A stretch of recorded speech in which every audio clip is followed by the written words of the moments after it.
Welcome to Short Course, episode 83, for November 18th, 2022. I'm your host, Ben Barry. I wanted to take a break from the last few weeks of very sort of nitty-gritty USPSA-specific discussion and talk about a much broader area, which is practical shooting in general, and the role that I think it needs to play in the world and in society, really.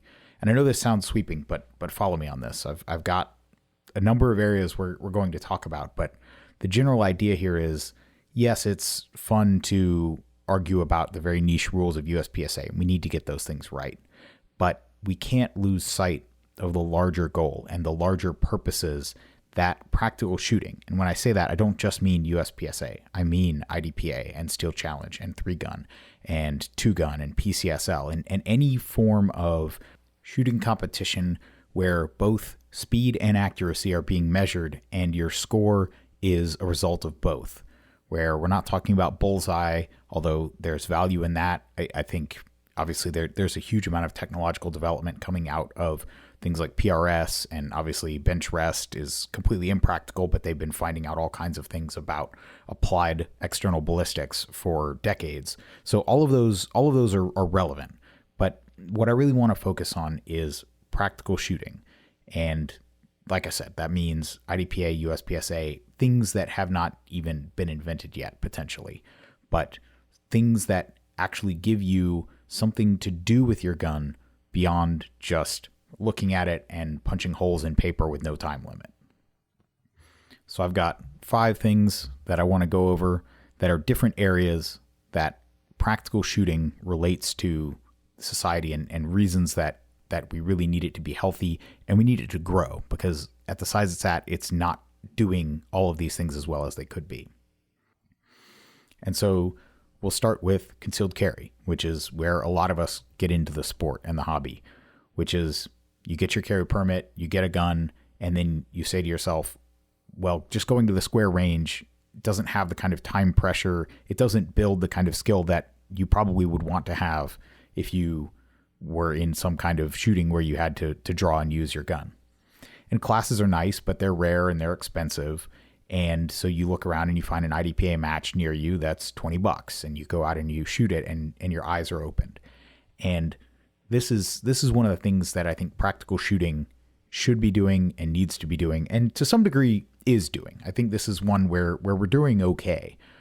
I definitely think it would be better if every range had a match.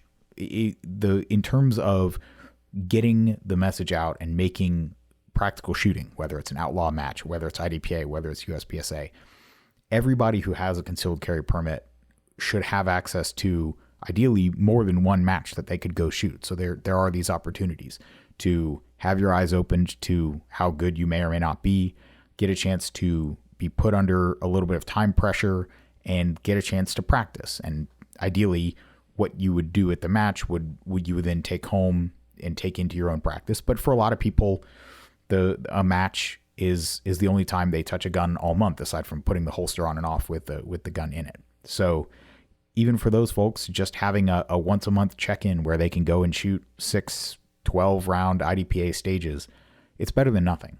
And I think that is something that we have to keep an eye on.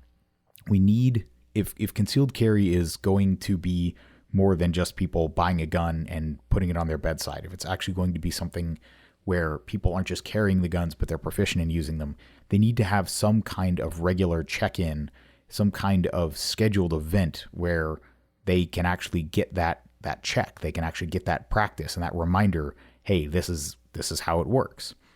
The great thing about a match, unlike going to a range, if you're a member of a range and you can go anytime, or if you just go to a public range and pay your $20 for an hour, both of those you can put off to next weekend. One of the hidden geniuses of shooting matches is you either go or you don't go. It's a lot harder to make it fit your schedule, and certainly in my experience, that causes me to have to rearrange things around matches, but in a way that makes sure that I actually tend to go more often than I would if I could just go any day of the weekend. If I could just pick, I'll do it next weekend, I think people would put it off more. And so there's a sort of finality that having it on the schedule creates that, again, I think is good for people who take concealed carry seriously and want to be familiar and be proficient with their guns. Beyond that, even for people who don't concealed carry, people who maybe they're too young, maybe it's not a lifestyle that they want to do. The second thing is it gives people something to do with their guns. And now we're talking about obviously more than just pistols. This could be any kind of shooting competition. It could be a steel challenge match with a rimfire rifle that is not in any real practical sense a self-defense firearm. It could be some kind of PRS match. It could be a two-gun match. All of these things, they take gun ownership from something that you just buy and hold to an active activity. It's something that becomes an ongoing part of your life. So it's not just something you buy and then sit on and maybe, you have a 3-day weekend once a year and you go to the range and you shoot a couple hundred rounds. No, it becomes a recurring part of your life. And this is important because if we want people to stand up for their gun rights, if we want people to actually be voting based on wanting to retain the ability to not just own these things, but do this hobby, but participate. Actually, it's not just something that you have on your bedside table for an event that you hope never happens. It becomes an integral part of your social life. It becomes part of your calendar. And I think that takes guns, again, from something that you just own to something that you actually do. It's an activity. It's not just a possession. And I think practical shooting gives the structure and, like I said, the schedule to actually make that an integral part. It's not just something you do when you don't have anything else going on the weekends, when there's not a football game on TV or something like that. No, it becomes something that's on the schedule. And if you go to matches regularly, you see the same folks. You start to build relationships. And so they'll ask you, hey, where were you this weekend? Right? All of these things contribute to people looking at guns, not just as a possession that, I guess if I had to give it up, maybe I don't really care that much. And obviously I know a lot of us pro 2A folks don't feel that way, but we're talking about the middle of America. We're talking about the people who, if they just buy a gun and then it sits around for 5 years, maybe they realize they don't actually care about having it that much. And if they have something to do with it, if it's actually something that isn't just intimidating, but it's actually something where they feel like they are able to participate in an event and gain mastery over time and actually have something invested in it, where it's not just a possession that sits on their mantelpiece, but it's actually something that they do something with. That's valuable at a societal level for defending our gun rights. The more people that do that, the more people will vote that way. And the more people that have the gun that can then take some friends out, even if the friends never come to a match, but they can take them shooting, and then those people can see, a gun isn't just an inanimate object that kills people. Someone has to be behind it pulling a trigger. You look at all these anti-gun people, how many of them have actually shot a gun, even once, just to understand what the process is like? They're so afraid of it that they have no context. And so the more people that participate in some kind of sport that can spread the message, obviously the more people are going to see guns for what they are, which is a tool that can be used for good or bad, depending on the person wielding it, and not just some evil thing that causes death and destruction wherever it goes. And that's what we need. We need more people not to be browbeaten with politics and, Second Amendment, my rights. We need people who shoot a gun and have that aha moment that, this is just a tool, and the real problem are the people using them to do bad things. The third thing that practical shooting does at the very high end of the sport is it is a reservoir of expertise for people who need to, for whatever reason, whether they're law enforcement, military, people who need to be as good as possible at killing bad guys with as little investment of time as possible. And so there are guys like me where I do this as a hobby. I spend all my free time doing it because I enjoy it. But there are guys that have 10 things they need to be training. They need to go to a medical expert to get medical training. They might need to go to a diving expert to get diving training. And they want to come to shooting experts who have dedicated their lives and they've specialized in doing one thing. And they want to get as much as they can about how to shoot fast and accurately from those people. And so to that degree, practical shooting is the skill development platform where all of these ideas are tested, where new concepts, new ideas are brought in, they're tried, new pieces of gear, they all enter the crucible. And when someone needs to know what the best doctrine is, what the best way to hit a target in a hurry is, there are the people like Jerry Barnhart and JJ Racaza and Ben Steger that can go and teach these guys what they need to know and how to continue to practice. They can give them the skills and the drills and the tools to be able to train themselves and pass that along to other people in their department or in their unit or whatever it is. We need that so that those people, when they need to go kill somebody who needs killing, they can do it and come home alive. And practical shooting is and should be the place that they look to for expertise.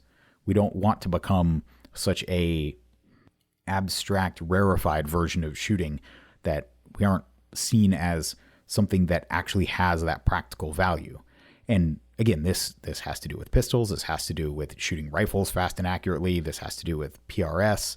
All of these things are disciplines that inform these guys when they need an expert to go to and to figure out how to do any given task.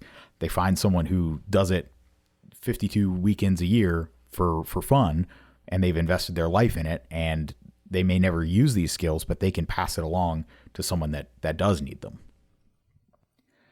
The fourth thing is the idea that practical shooting, again, USPSA, IDPA, Steel Challenge, PRS, 3-gun, all of these different branches, they should all be the crucible in which gear is tested.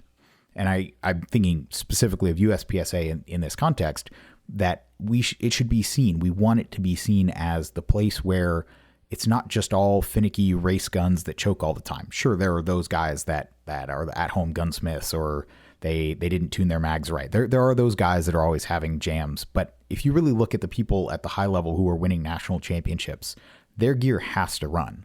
And if they're practicing with that gear, they're shooting 40, 50,000 rounds a year through however many guns it takes. But that gear has to be reliable. When you go to a nationals, if you're having malfunctions every few stages, you're not in contention to win.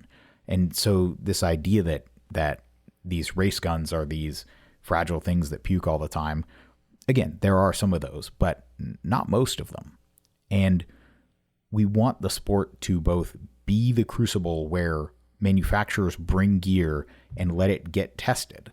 We're seeing this happening every day right now with red dots, where there has been this sort of ongoing investigation of who's got the reliable red dot, how long can red dots last, who can put this many 10,000s of rounds on this dot or that dot.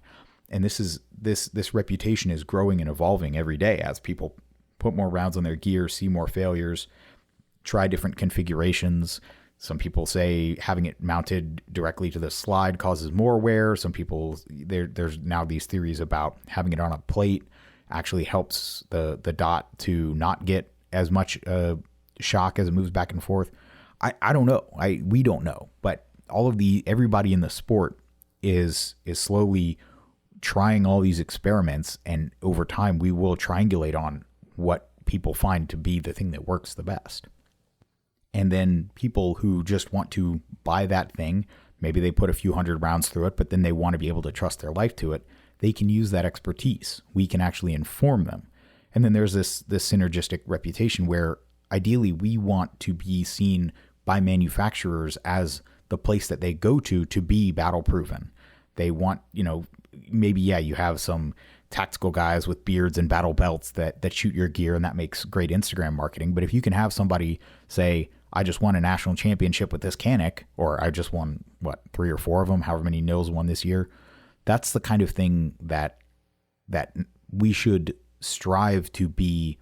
We should strive for that to be something that manufacturers and the larger gun culture value, where they actually look at something like that and say, wow, that actually means something. Winning a national title or doing well repeatedly at a high level in USPSA, that actually tells you something about the reliability and the quality of the gear. And this goes guns, ammo, holsters, red dots, sights, grip panels, everything. Every little piece matters. And that's what this sport should be. And I say that as someone who my personal preference is to shoot in a relatively stock gun division. I like production. I would like it if it were more of a stock gun division. But the idea would be that's the place where people can look at the guns and say, okay, these haven't been modified. These come more or less how they come from the factory. That's the way they're being shot. But then at the other end, I see value. I'm not personally interested in it, but I do see value in the guys tinkering with open guns and how to build the most efficient compensator and where to put the weight. Do you want a tungsten sleeve barrel, or do you want a really heavy grip? All of these little experiments inform the larger understanding of how these guns work. Everybody can say, oh, well, a lighter slide recoils less, or a heavier barrel doesn't flip as much. But when you actually build 10 different variations and have different people shooting them, we figure these things out as a sort of distributed learning mechanism. And that's what I want the sport to be. I want people to have different places, right? You have production, but you also have open. You have limited, but you also have carry optics. You have these different places where you can choose the level of customization that you want to do to your gun. And then within that, you can explore if that's what's interesting to you. And certainly for many manufacturers, they want to try different things and obviously steal ideas from the custom gun makers that are coming out with all kinds of different stuff and then build it into their factory guns. That's something that I think we do to some degree, but I do think that there could be more. I think it is not seen as prestigious as it could be for gear, not just to have a bunch of banners and sponsor nationals, but to actually be seen winning matches and be seen by people actually doing the sport and succeeding at a high level on a consistent basis. And then finally, I think the fifth thing I had on my list is just the idea of having practical shooting be an activity that brings people together. And in particular, people with similar ideas where we can meet and socialize and swap ideas and learn things we didn't know. And this is the kind of thing that used to be done by all kinds of amateur sports leagues, right? I mean, people used to have bowling leagues and poker nights, and a lot of that still exists out there. But at the same time, there are at a societal level, these kind of group activities, these structured, scheduled get-togethers are on the decline. And if we can at least keep practical shooting as a place where people get together and don't just shoot together, but actually have a little bit of space to build some kind of interpersonal relationship. To me, this is actually one of the ways that USPSA is quite a bit worse than when I got into it. And as efficient and nice as practice score is, it has definitely eroded this sense of community. The match that I talk about all the time at Sir Walter Gun Club up the road, the first USPSA match I shot, when I got into it, you showed up and there were a bunch of clipboards with all the squads. And when a squad was full, they would pull that clipboard. And so if you were lucky, you might be able to squad with one or two people you knew, but you didn't have this dynamic where you now, at least the way it often works with practice score, where you're squatting with the same 6, 7, 8 people every time. And yes, that is a blessing in one way, in that you do get to have a lot of very strong bonds with a very small group. But there was this element of mixing where you were always meeting different people. You're always on a different squad. You're always being exposed to different folks with different backgrounds and different sets of experience and things to teach you. And then at the end of the match, we would stick around for the paper results. There wasn't this idea that, oh, you could just get the results on your phone on the way home. If you wanted to see who won, you would stick around. And yeah, there was the downside that we used to have somebody sitting in the stat shack all day typing in the score sheets. I'm not looking at this, with rose tinted glasses, but there are a lot of matches, especially these days, where you sign up online, you go straight to your bay, if you show up early, you're saying hi to other folks. And I'm as guilty of this as anyone. So I don't want this to be hypocritical, because when I show up to a Sir Walter Club match, I want to walk the stages. I want to see all the little nuances and get all the advantage I can. And that's a constant tension of how much time do I want to spend walking stages versus how much time do I want to spend talking to people. And I really enjoy the talking to people. I really do. But it's one of these where I always have to kind of check my watch and make sure I'm not just getting lost in conversation as much as I'd like to. And so I don't know the exact solution to this, but I do think that we need to look at practical shooting not just as getting people in and out the door as efficiently as possible, but finding ways to give opportunities to actually build relationships and give people 20, 30 minutes somewhere in the match just to actually get to know the people on their squad, or some of the other people on other squads in their division, where they can maybe swap strategies and stories and ideas and advice. We don't do this as well as we used to. At least maybe I have an overly positive memory, but it isn't the way that I remember it when I first got into the sport. And I don't think that is beyond fixing. But I think there are some cultural issues there where, with practice score, with signing up and squatting online and getting your scores, it definitely, shooting has become much more transactional and much less communal. And that has its good points, but if we can also keep in mind that the point of this sport is not just to show up, shoot the stages, and get your score. Yes, at a big match, that you want to do that as efficiently as possible. But there's always this element of, at the end of the day, we also want to get to know each other. We want to build a community.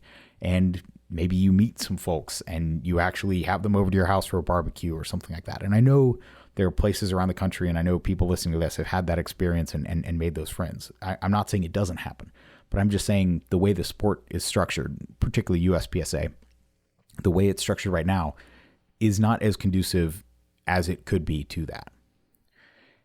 And so I don't have specific recommendations for all these. I mean, I could throw out some ideas. Certainly the idea of having some kind of get together after the match where people stick around and, maybe someone cooks burgers on a grill, or there's some reason to actually hang out for 20, 30 minutes and actually build that community a little bit and just talk and swap stories.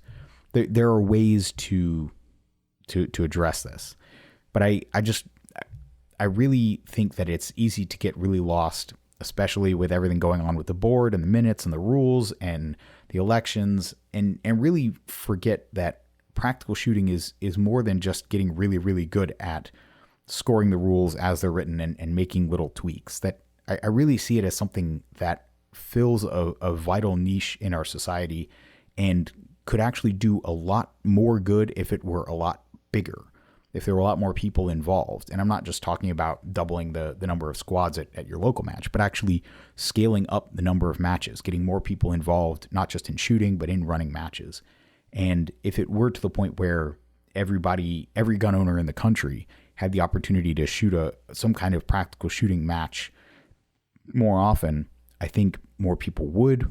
And if we could be more welcoming, be more friendly. I mean, obviously the idea of a stock gun, a 15-round stock gun division dovetails into this nicely. If you have some guy that just bought a Glock 19 with 3 15-round magazines, well, telling him to show up and shoot limited minor, yeah, I mean, technically you could, but saying, hey, you're in production, load your mags up to 15, you got 45 rounds to get through at most a 32-round field course, and ideally, I think also it might not be a bad thing if, in general, club matches were lower round count. Not every, especially at the club level, not every stage needs to be 32 rounds. My personal rule of thumb, if I were designing a whole match, I would say try and average out to 22 rounds a stage. So for every 32 rounder you have a 12 rounder. It's not exactly the IPSC 3-2-1 rule. It's more of a 1-1-1, I guess. But just look at that number. Try and triangulate around something that's more of a moderate round count. So there are a few high round count hoser stages, but again, if you use steel targets and you use positions well, you can have a perfectly interesting 16 round stage that is more challenging than a lot of 32 rounders and more interesting to shoot too. And for someone new, even that more technical 16 round stage is going to be easier to shoot than a 32 rounder. Just sheer duration of the stage and cognitive load and that sort of thing. And I think too, having some kind of differentiation where we have some kind of matches that are maybe more beginner friendly, and then matches that are meant to be more simulating of bigger matches. And to some degree, for example, around here, different matches cater to a different market. For example, Sir Walter definitely tries to run a match that is as close to a level 2 sectional type experience in terms of stages as we can. And if somebody were, but it's also 7 or 8 stages every month. If somebody were just trying to get out and shoot their first USPSA match, there are other matches that I would recommend because they're going to be shorter, they're going to be closer distance, largely easier shot difficulty, and they'll just be an easier transition in. But keeping these things in mind, that we're not just trying to make USPSA for the existing membership. That's important. But the fact that USPSA, IDPA, 3-gun, 2-gun, Steel Challenge, all of these things can have a role in society by bringing people in who currently either own a gun but don't shoot it regularly, or aren't interested in buying a gun because they don't know what to do with it. There's a role there that we are meeting, but at a very small scale, right? How many people, once they're actually introduced, once they make it out to their first USPSA match, are like, that's not really for me. No, most people, once you're introduced to it, once you get on the bandwagon, you can't get enough of it. And to me, the biggest issue is just that for whatever reason, people feel like the rules are unfriendly or overly forbidding. And so they just keep going to the range a couple times a year and shooting 50 or 100 rounds at a piece of paper. And they never develop their skills. They never get involved in something ongoing. I mean, I going to the square range and just shooting down a lane, it's actually really weirdly dehumanizing. You don't talk to the people either side of you. You're kind of watching them to make sure they're not being unsafe, but you've got your hour or whatever in the lane. But again, there's no time, there's no function to actually make any kind of social connections. And so you just tend to kind of go in, do your business, shoot however many rounds you brought, take your paper off the carrier, sweep up your brass if they allow it at the range, and get out of there. And that's not, it's one of those experiences where you're around other gun owners, other people shooting, but it's not building a community. It's not building any kind of social fabric, making connections that potentially might be someone that you go practice with and that kind of thing. And to me, there's so much opportunity. Practical shooting, USPSA, and all the other sports could be so much bigger and have such a more significant impact on our society that I think we have to keep sight of that, even as we have all these discussions about the ins and outs of rules and how nationals should be run and all of these things. I think it's all important, but I think it's worth keeping an eye on that and not getting too focused on the details and remembering to have a vision of what could be. Well, that wraps up this episode of Short Course. My email is ben@berryshooting.com. Talk to you next time.